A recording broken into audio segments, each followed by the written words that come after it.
In the world of rap, many of us view record labels as a way for artists to break out of local success to the mainstream, leading them to the path of riches and fame.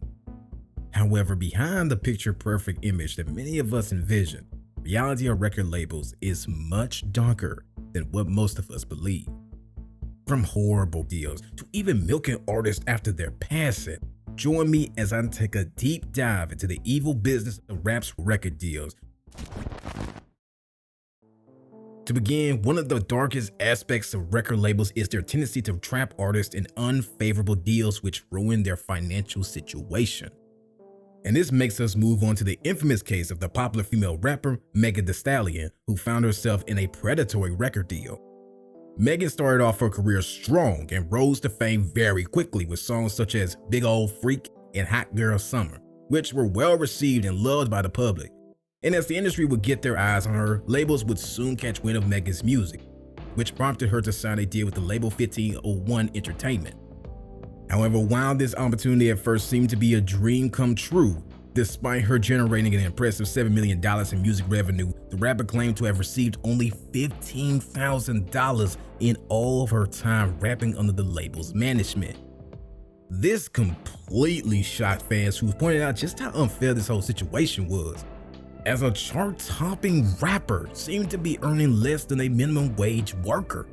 To make matters worse, her struggles did not end here, and the situation escalated to the point where she even faced threats of physical harm from top executives at the label who attempted to silence her if she didn't comply. But in 2020, her situation would luckily get resolved as a court issued a restraining order against her label 1501 Entertainment, allowing her to release her music freely after she would enlist the management services of Roc Nation, who were known for helping artists navigate out of such restrictive contracts. However, Megan is not the only rapper to have faced this, as Blueface record deal is another example of the predatory practices used in the music industry to take advantage of new artists. After his hit single Tatiana catapulted him into the spotlight, Blueface would sign a deal with Cash Money West, a subsidiary label that layers beneath several other entities including Cash Money Records, Republic Records, and ultimately Universal Music Group. This complex deal ended up placing the rapper at the bottom of a tier-based system where 4 layers of labels diluted his earnings and took a great amount of control over his creativity. In all of this, Blueface admitted to not fully understanding his contract and was surprisingly not even aware of all the labels to which he was tied to. This presented the lack of transparency and the potential for exploitation in such agreements, showing the dark and often unfair nature of some record deals. And while it is mostly the lesser-known labels such as 1501 Records who tend to be blamed for such behavior, even Kanye West's Good music label was accused of taking advantage of upcoming artists. In the case of the Panda rapper, Designer, it was seen that after his future projects failed to amass the success of his viral track, Panda, the rapper would expose and criticize the label for not promoting his music adequately.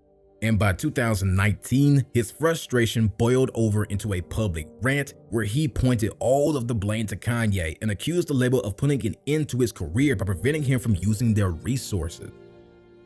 This case implied that Kanye only signed him to get the rights of Designer's hit song rather than for building a long-term career with the rapper, hence presenting how record labels tend to not care about the artist once the hype dies down, leaving them stranded after monetizing them at their career's peak. In addition to this, there have even been several high-profile cases of record labels also preying on very young and inexperienced artists in the rap industry. One notorious case is that of TLC, a female group who signed what seemed to be a promising deal at the start of their careers. However, despite the girls amassing a large fan base and immense success with hits like Waterfalls, the group ended up declaring bankruptcy due to a lopsided contract with their label, LaFace Records, which left them with minimal earnings despite their chart-topping success. It was stated that after 5 years in the industry, TLC had made an amazing $175 million, but said that they were only allowed to keep around 1% of it, which was really sad to see, as despite selling millions, the record label exploited young talents, prioritizing their own profits over the well-being and artistic development of the girls. We have been in this business for 5 years, and we are broke as broke can be. And we're not like trying to be a sad story of that. Now, having covered the predatory deals which labels have gotten artists into, draining them both financially and mentally, I am now going to cover another aspect of the evil business of record labels, which is them milking dead artists to expand their revenue, whilst ruining the legacies in the process. In the music industry, the legacy of an artist is a cherished aspect of their career, encapsulating their impact, influence, and the emotional connection they have with their fans. However, the handling of an artist's work posthumously by record labels can sometimes serve to devalue rather than honor this legacy. This exact phenomenon was evident in the case of XXXTentacion and the release of his album, Bad Vibes Forever. Bad Vibes Forever was released in December 2019 following XXXTentacion's unexpected death in the year of 2018. His fans at first were excited to hear the album in hopes of discovering some unreleased songs and well-fitted collaboration. However, to everyone's surprise, this would be a massive failure. Upon launch, the album was met with a great amount of criticism due to both the content itself, but also for the way in which it seemed to have been assembled. Critics and fans both described the album as a random collection of incomplete and inconsistent tracks which did not reflect the known quality or artistic intent of XXXTentacion. Many tracks were perceived as nothing more than rough drafts or voice notes from his phone carelessly pieced together, lacking in the lyrical substance and compelling audio quality that fans expected. This made it clear that his label was likely pushing out the album with the sole purpose of capitalizing on his death for their own financial gain, a move which was nothing short of unethical. All of these aspects make it clear that those in the business of rap's record labels think of artists as props to use and generate as much money as possible, whilst forgetting that behind each of these acts is a human being who could be impacted financially as well as emotionally and mentally.